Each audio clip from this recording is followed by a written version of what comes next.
Welcome to the launch of our new report in collaboration with our long-standing partners, Giesecke+Devrient, on unlocking the potential of the CBDC ecosystem.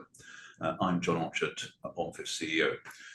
G&D have been helping a variety of central banks around the world over the last couple of years to design their CBDCs. And this report is the latest in a long series of pertinent research pieces produced in conjunction with G&D.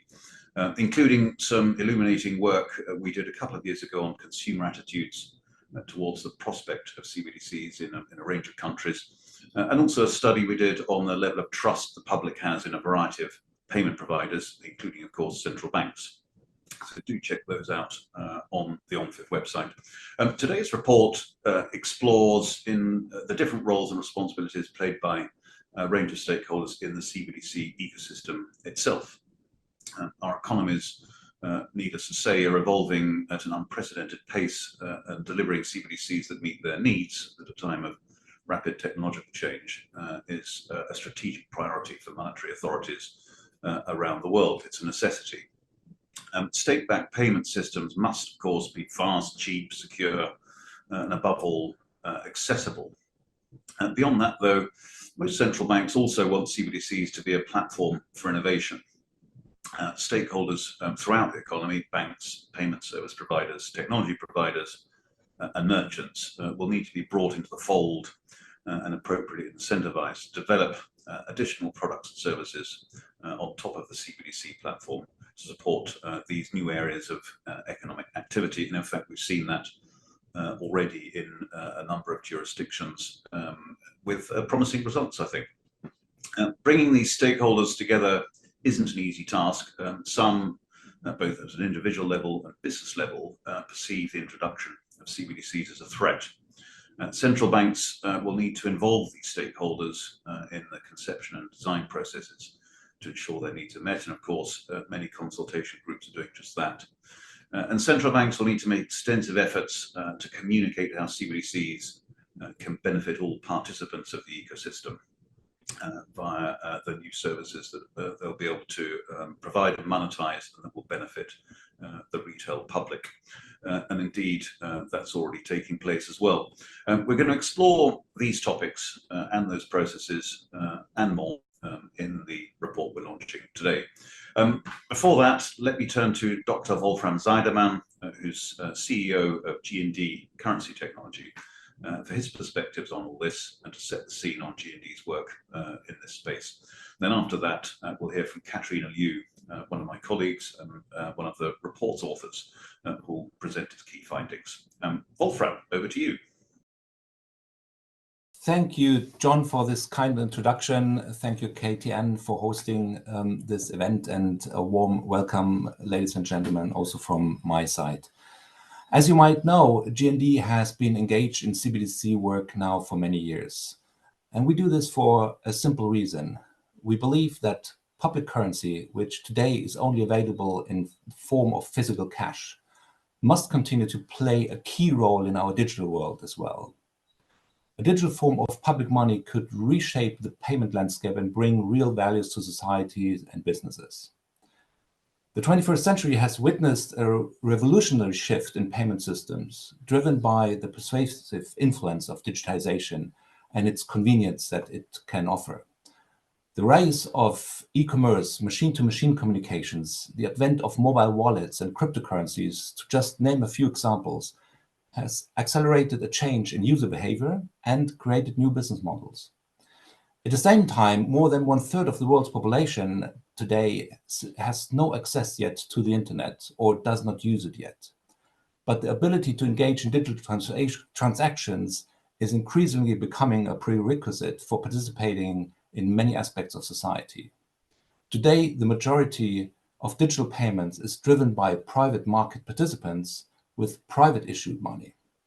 A digital form of cash could represent a significant leap forward in the way and the world of payments, and could potentially enable all segments of society to participate in the digital economy. Removed barriers, streamlined processes, and smart contracts within CBDC ecosystems could boost transaction speed and cost effectiveness for businesses. As a public infrastructure, they pave the way for new financial products and services by encouraging competition and innovation amongst private entities while reducing fragmentation. CBDC can serve as a resilient and secure foundation for the emerging new financial system and form the cornerstone of the digital economy. But one thing is obvious: central banks cannot achieve this alone. CBDC requires an entire ecosystem, a concerted effort from both public and private sector. I'm really looking forward now to the details that OMFIF is about to share with us. It was a great pleasure to collaborate with you on this research and report together. There's much to be done. Let's join forces to harness the full potential of CBDCs. Thank you. Thank you, and hello everyone. Thank you for joining us for the launch of the Digital Monetary Institute's latest report on central bank digital currencies, done in partnership with G&D, Unlocking the Potential of a CBDC Ecosystem. I'm Katerina Liu, a research analyst at OMFIF, and I've been working on the report along with my colleagues for the past year, and it will be a pleasure for me to talk you all through the key findings today. To briefly introduce the report, so DMI has collaborated with G&D to produce new research mapping out the CBDC ecosystem, uncovering the benefits it unlocks for stakeholders and the new responsibilities it creates. We believe that CBDC can be a powerful catalyst for economic activity throughout the economy, and we are eager to map out what that will look like. Through extensive interviews with groups comprising of central banks, tech firms, merchants, and financial service and payment service providers, we've unpacked which players may be involved in fully actualizing the potential benefits of a CBDC to the broader ecosystem, and the practical considerations that may need to be overcome to achieve this. So this presentation will cover 3 topics, roughly matching the 3 chapters of the report. First, we detail who the different ecosystem players are. Second, we outline the benefits of a CBDC and what they offer society. And finally, we explore the practical considerations of building the ecosystem. So firstly, I'll start with a quick overview of the players in the CBDC ecosystem and the benefits of their participation. So the diagram shown here is a simplified summary of the CBDC ecosystem, its players and their interactions, roughly demonstrated by these interconnected lines. First, we have the central bank that will issue the CBDC while maintaining the integrity of the core ledger. Following clockwise, we have technology providers who will perform much of the heavy lifting on the design, ensuring accessibility, security, scalability, interoperability, and enabling other new capabilities. Regulators and other public sector entities would provide the legal and regulatory frameworks around issuance, usage, and privacy. The business user would be an end user. Benefits here for them will depend on how innovatively they integrate CBDC for corporate use. Merchants in the bottom left of the figure make CBDC use possible for business users by enabling payments at the POS and online.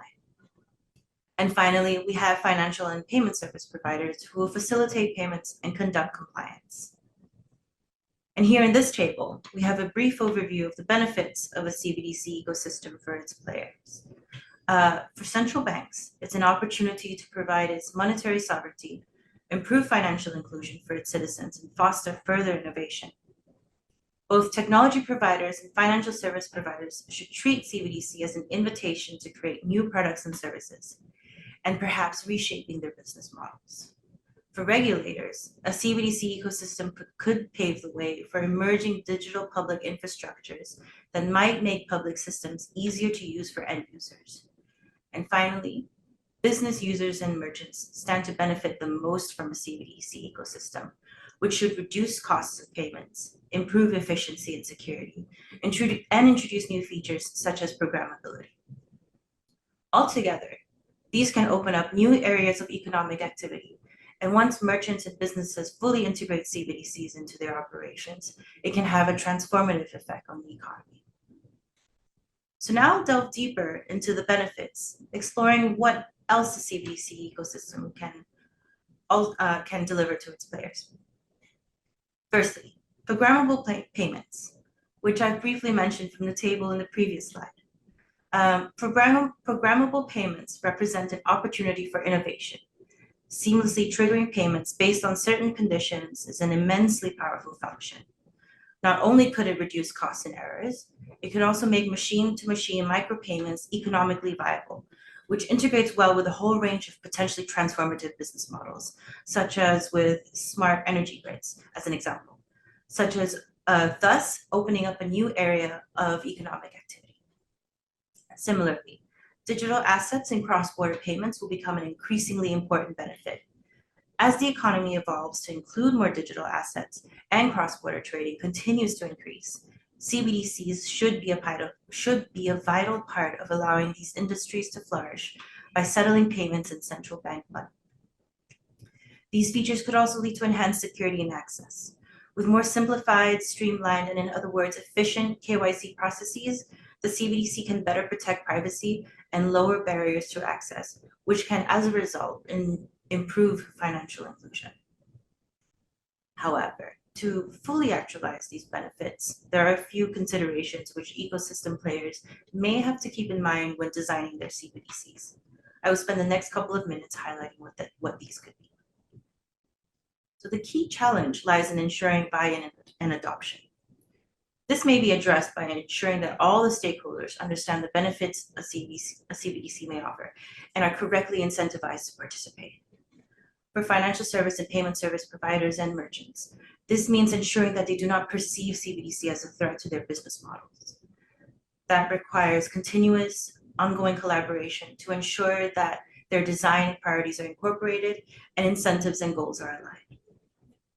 Similarly, there may be a challenge to build trust in citizens.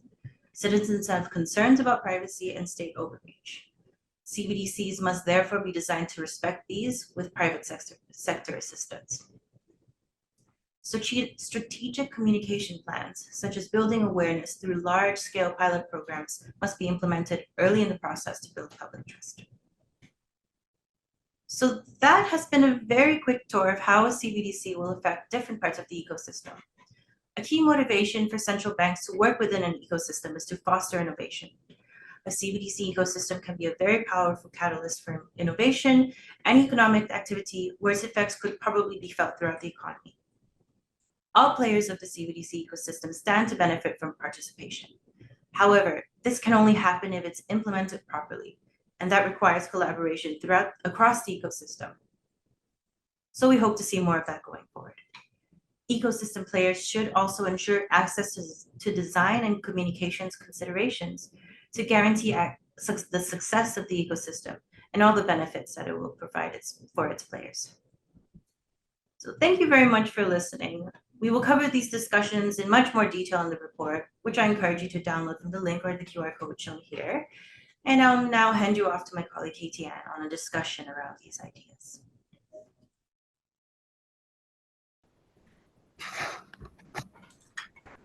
Thanks very much, Katrina. You've left us with a lot to dive into the panel discussion. Welcome again, everyone. I'm Katie Ann Wilson, Managing Director of the Digital Monetary Institute, and I'm very pleased to be joined by our expert panel, Rodrigo Molinari, Chief Information Officer from Banco do Brasil, Wolfram Seidemann, Chief Executive Officer from G&D Currency Technology, Pallavi Thakur, Director, CBDC and Interoperability at SWIFT, and Eric Pascal, Global Head of Digital Currencies at Standard Chartered Bank. Welcome, everyone. So I want to just hone in first on the first half of the report, which is the benefits of CBDC for the wider economy and for existing payment systems. So Wolfram, I'd love to start with you first. We've highlighted that there's some key benefits that CBDC can bring to the economy, such as programmable payments and enhanced security and access. Can you just expand a little bit on these benefits? Yeah, thank you, Katie Ann. And I think we need to zoom out a bit to fully embrace the benefits that a CBDC ecosystem brings. And where does it come from? Basically, it comes from three elements. One, from the network effect that CBDC can offer. Two, from the platform approach that really allows multiple use cases. And three, from the joint engagement of the public and private sector. And programmable payments is just one of the potential use cases that where we can see those benefits coming. And that, of course, lies in both reducing costs and time of individual payments, but also of in terms of time to market for new products and services. And of course, this innovation part is so important. And today, we can see already a lot of possible use cases where payment versus delivery or condition-based payments, where circumstances trigger the payment act, can really provide the opportunity for financial intermediaries to offer new services, to develop new products, but also for the users to save on time and money. And I cannot give you the one single killer application or use case that would make it very, very visible. But I can only relate to the various work that we have done with central banks around the globe, who have engaged with the stakeholders of that ecosystem to run hackathons, to develop ideas. And one of them, which went also public, Bank of Thailand communicated about that, came up with interesting use cases. For example, one of the winning use case of these hackathons were a grow-up wallet, where a CBDC-enabled wallet could be used to promote financial literacy and financial management skills among children and parents.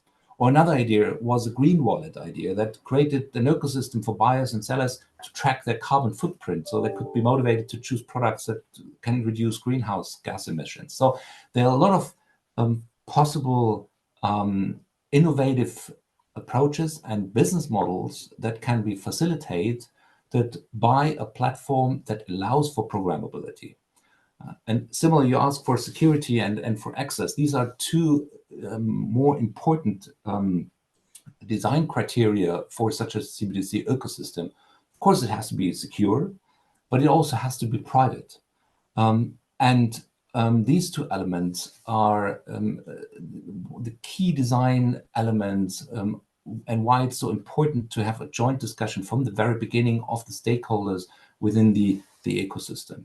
And same as with access. The network effect that CBDC can bring really can overcome a lot of barriers of the today fragmented payment landscape, providing access to citizens, but providing access to businesses that allow to develop new products and new services towards citizens is a key element of that platform approach and the CBDC ecosystem. Definitely very exciting use cases, and even the ability to lower the cost for merchants, which can then bring down the cost for consumers and then even stimulate economic growth, I think is very exciting. And I think you've always said in the past as well, make the distinction between programmable money and programmable payments. We want programmable payments. Yes, absolutely. I also just wanted to a quick follow-up question, because I think this is a common mistake in the industry, is the association between programmability and blockchain. It's absolutely not interchangeable. You do not need blockchain for programmability. Oh, yeah, I think blockchain is a fantastic technology that allows to digitize physical or existing business models and to reduce the amount of necessary intermediaries in complex transactions and increase transparency. It can build digital business cases. It's not necessarily the best technology or the technology needed to create CBDC, because here we have, and we discussed that also in the study on trust. We have a trusted entity, which is the central bank. They issue the currency, but that currency should be used or should be made available for programmable use cases and should be used in blockchain business models. But we don't need to have a blockchain to solve the double spending problem that allows to issue a digital currency. There are more efficient ways to do that. Certainly. I think it's really useful distinctions to make. Rodrigo, I'd love to come to you now. People think of Brazil as being hugely successful already with digital payments. You have your very popular Pix. And Wolfram's just very clearly laid out some of the benefits of CBDC and the economy and security. So in your specific case, why have you prioritized the creation of the DREX, and what can DREX bring to the economy that PIX can't? Thank you, Katie. Firstly, thank you for the opportunity to discuss about the CBDC and about DREX, the Brazilian CBDC. PIX is the central bank of Brazilian statement payment platform. It operates as a value transfer solution between people and companies, and as a retail payment method. PIX is really a great success and one of the main driving of the financial inclusion in Brazil. Brings around 71 million new customers to the system. In 2023, almost 43 billion transactions were processed, a growth of 74% compared to the last year, the other year. I commented this number to try to explain the size of PIX popularity in Brazil. We know that many countries, many global CBDC projects aim to provide mechanisms to instant payments. A scenario is resolved in Brazil with PIX. DREX is not be a solution for statement payment. It shouldn't replace PIX. With DREX, we want to offer customers and gateways to the tokenized economy. An estimate made by World Economic Forum project the size of tokenization economy that is $16 trillion in 2030, which equivalent to 10% of the global GDP. Considering the study, the tokenization of the economy will be a large and rapidly adopted movement, which global central banks must prepare to incorporate.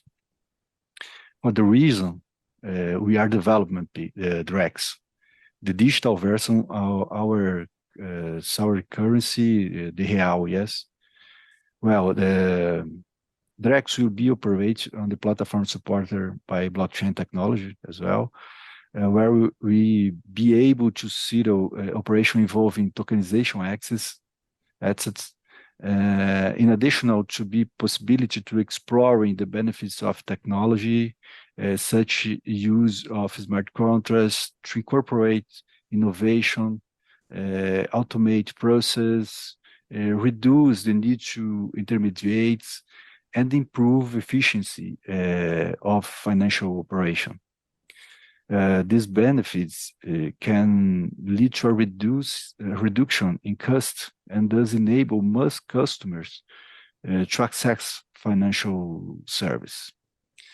If on one hand, PIX were largely responsible for the financial inclusion of customers. On the other hand, you want DREX to be largely responsible for the democratization of access to financial service, and for both to operate together to achieve this objective. So DREX will be both a multi-purpose retail and wholesale CBDC complementing PIX.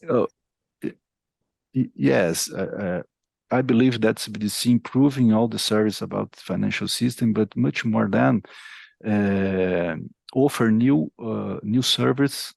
Maybe in Brazil, that smart contracts is one of things that is so important because our system is not so easy like a country. The other possibilities that CBDC improve our financial service is not about instant payment, but much more than. Yeah, no, definitely. I think many other countries are following a similar path in terms of looking for CBDC as a settlement asset for tokenized securities and new tokenized markets. Do you think, though, you will release the CBDC for use before you see tokenized capital markets, or are you waiting to see more evolution in those financial markets? I believe that's a big evolution of financial market. Yes, in Brazil, it's the bancarization is the most part of population is bancarization. The PIX introduce a lot of new customers, and this problem is not about the target for Drex. The targets for Drex to offer new service like a tokenization service, like a smart contract service, like a program money. We have some today it's a problem, but in the future maybe that's a use to Drex to resolve a lot of problems to program money. I believe that is a big challenge for us and a big target for the Drex in Brazil. Certainly, this ability to transfer simultaneously money, property, titles, taxes, all things like that on the programmable side.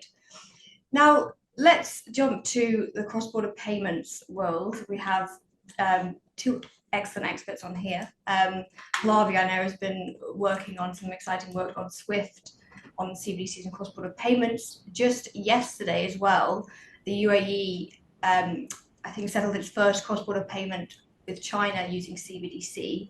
So clearly a lot of work is underway on mBridge and the other CBDC projects. So Pallavi, can you tell us what are the benefits of CBDC for cross-border payments?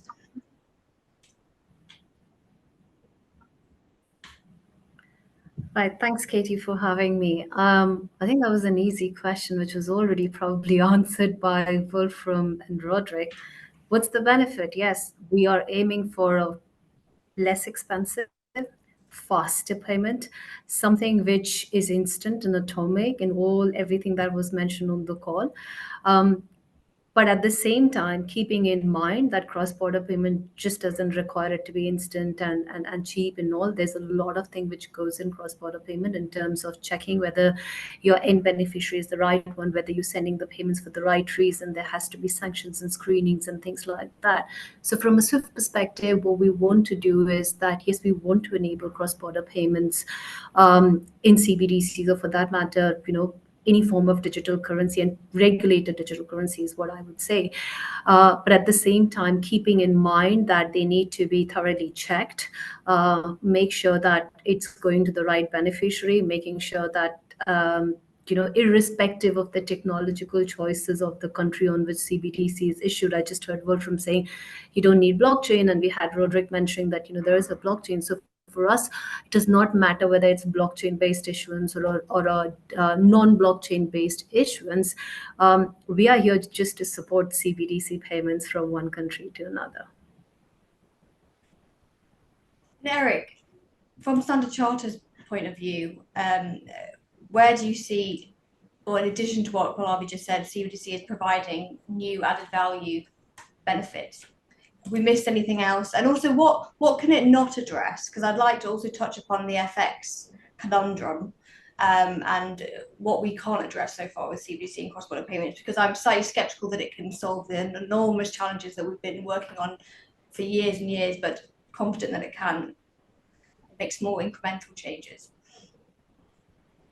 Well, that's a lot. But first, thanks, Katie and Wolfram for sponsoring this event, which I think is extremely topical, timely, and important for global financial systems. So look, to give you, I think, an unpacking of what you've just asked, and round up the comments from my esteemed colleagues on this call.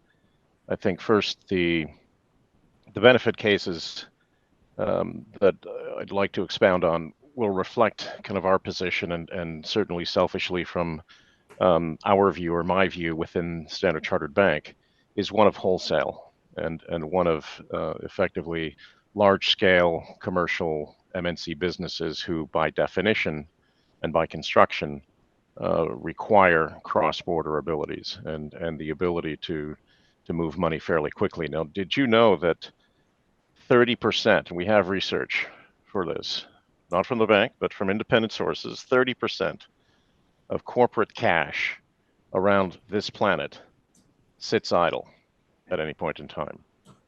And guess what? Yeah, that's a wow, because that money is expensive. Liquidity, by definition, is expensive. So there is reason number one for moving into an operating system on a global basis that allows for payment and settlement effectively. And we don't want to say instant, but let's say real time, but really more JIT.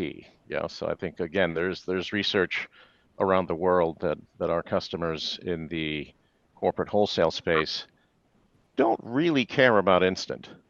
That's really not their use case and where they're getting value. They're getting value by having almost a JIT, a just-in-time type of process that allows them to put money where they need it when they need it, effectively anytime, anywhere. So from a payment perspective, and I think most of you on this call have heard me say this a million times, but we see M1 on chain.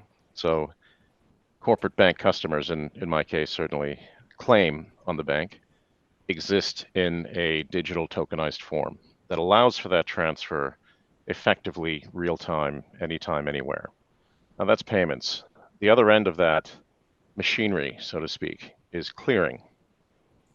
So as we all know, clearing of payments in the respective currencies can take place only in the central bank, in the issuing authority of that currency. Yeah. So there are a number of issues with that in itself that presents for the frictions that we're all talking about. Yeah. Issues of time, complexity, cost, etc. So by virtue of clearing taking place through a central bank, it means that banks that have relationship and accounts with that central bank are able to provide the clearing. So that's issue number 1.5. That, in other words, you need to have relationships with a whole bunch of banks in order to clear across different currencies, again, by construction. Number 2 is the effect that how that machinery in each geography operates. They're not 24/7. None of them are. Not unique. And by definition, you have cutoff times. So even if the clearing systems were closer to 24/7, and we have a couple of economies that are about 22, 5.5, et cetera, but the main issue then remains of being able to manage the times at which the markets transact. So again, there's cutoff times, there's opening of clearing systems, et cetera.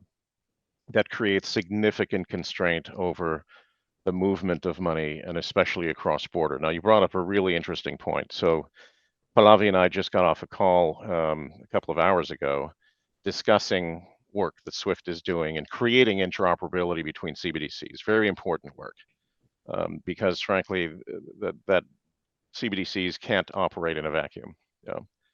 Not just the choice of protocol, but obviously the choice of relationship and policy with respect to the central banks from a domestic point of view, but also in terms of how they are managing and shall we say, fiscal and monetary policy instruments found in CBDCs. So there's 2 critical issues.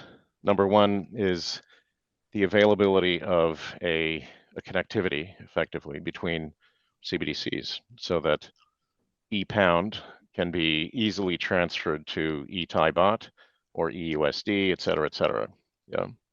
Now, the main issue, I think, for most of us and most of your audience, I think, is never technology. It's almost always the ability to generate business models and commercial applications, and in this case, liquidity in those markets. Liquidity will come from commercial banks in this space. And that's not just in terms of the bare bones, let's call it single currency, CBDC movement across borders, but FX as well. And you brought it up, Katie Ann, quite intuitively. I think this is the elephant in the room, and this is an enormous issue for solving the scalable implement of an operating system using CBDCs across the planet. There are just south of $8 trillion equivalent a day of foreign exchange transactions on this planet. Yeah, do you think that's an enormous number. Sorry to interrupt. Do you think that are we close to solving it though? I know I'm losing track of all the different names of the BIS, all the projects throwing out all the different names that they're coming up with. Mariana, I think there was another one quite recently. Well done. Yeah. Talking about automated markets, decentralized finance tools. So just on that FX point, do you think we're close to solving it, Pallavi or Eric? That's actually what I was just going to say. So thanks for the lead-in, Katie-Ann. That's well timed. The short answer is no. And this is one reason for which I think CBDC cross-border scalable operating systems are going to take a while. The main reason for that is exactly what I was going through. It's just south of 8 trillion USD equivalent a day in this market, and it's one of the most efficient, frankly, from an arbitrage-free point of view and operation of financial markets. But where does that market function? And I know for most of you that have worked in this industry or been involved in structuring FX in any form in terms of capital markets, no, we've tried. I mean, the industry has tried to create central counterparties for FX clearing and failed for 50, maybe 60 years. Yeah. Why? Because there is an enormous, and I can't stress that enough, enormous incentive pool for commercial banks to continue to effectively operate that market. So that's where I think the rubber meets the road, so to speak, in respect of the main issues. But for cross-border scalable CBDC, the one element that I think is sometimes overlooked is the ability for that marketplace to expand given a both push and pull set of factors. So one of the critical components is, as I described, payments and clearing as two components of a cross-border world of financial movement and capital movement deployment.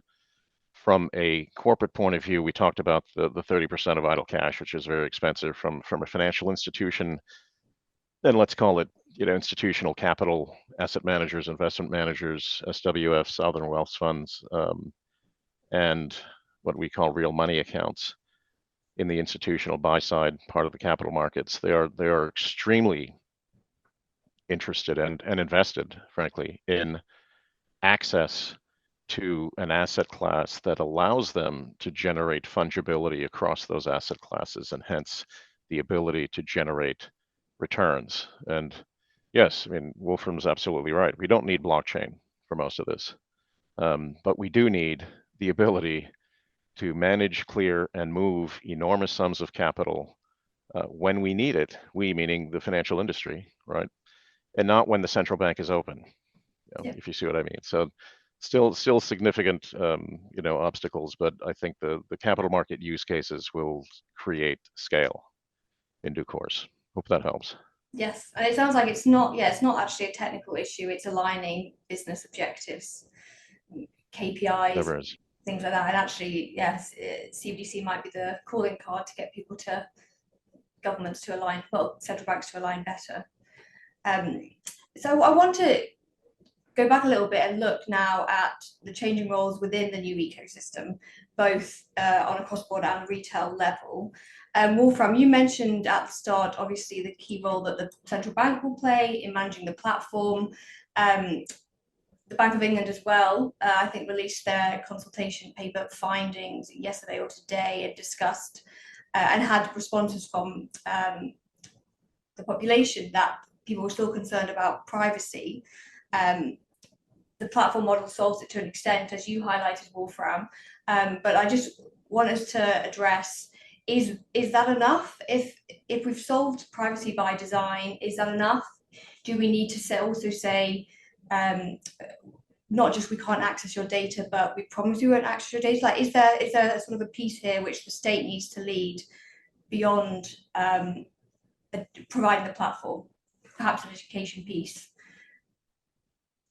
So what kind of, apart from providing the infrastructure, do you think there's other things that the state needs to lead on?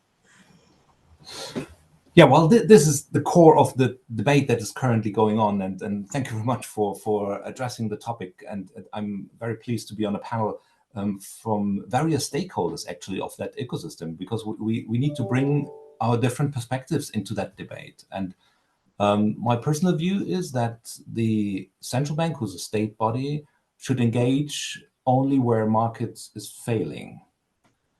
And that means it should bring them back to the minimum necessary to fulfill their mandate. And their mandate is stability, is ensuring trust for the currency. Yes, also to drive innovation, since that may be part of their policy objectives, but then also rely on the experts that we have in the sector. The financial sector has a lot of experience and developed good practices that are also relevant in a CBDC ecosystem.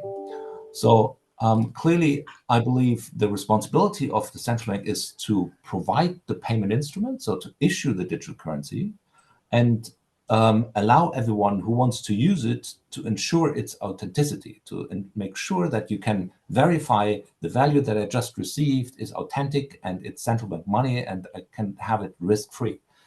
Other than that, I think it's just about to set some rules and guidelines to provide a solid legal and regulatory framework, maybe also to work on education and awareness, but other than that, driving trust and confidence in the entire ecosystem, but leaving to the rest of the stakeholders a lot of responsibility and also a lot of possibilities to come up with their business models, with their products, with their solutions, where there are incentives to engage, because that's the key element that is required to bring this all to life. So I think that's a whole bunch of areas where the central bank can be the guiding lighthouse, so to speak, and provide the base infrastructure.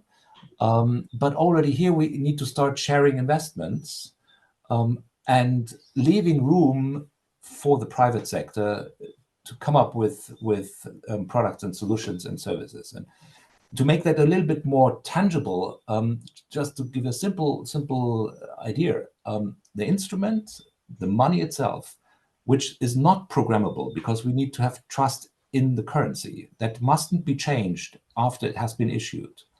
The money is issued by the central bank, but the wallets should be issued by commercial players, because here's where programmability comes in. Here is where a value proposition of the issuer of that wallet comes in. Here's where business models are reflected.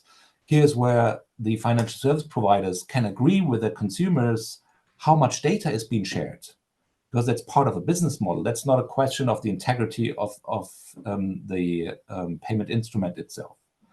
And by applying these rules, I think we can develop a much more mature ecosystem that really allows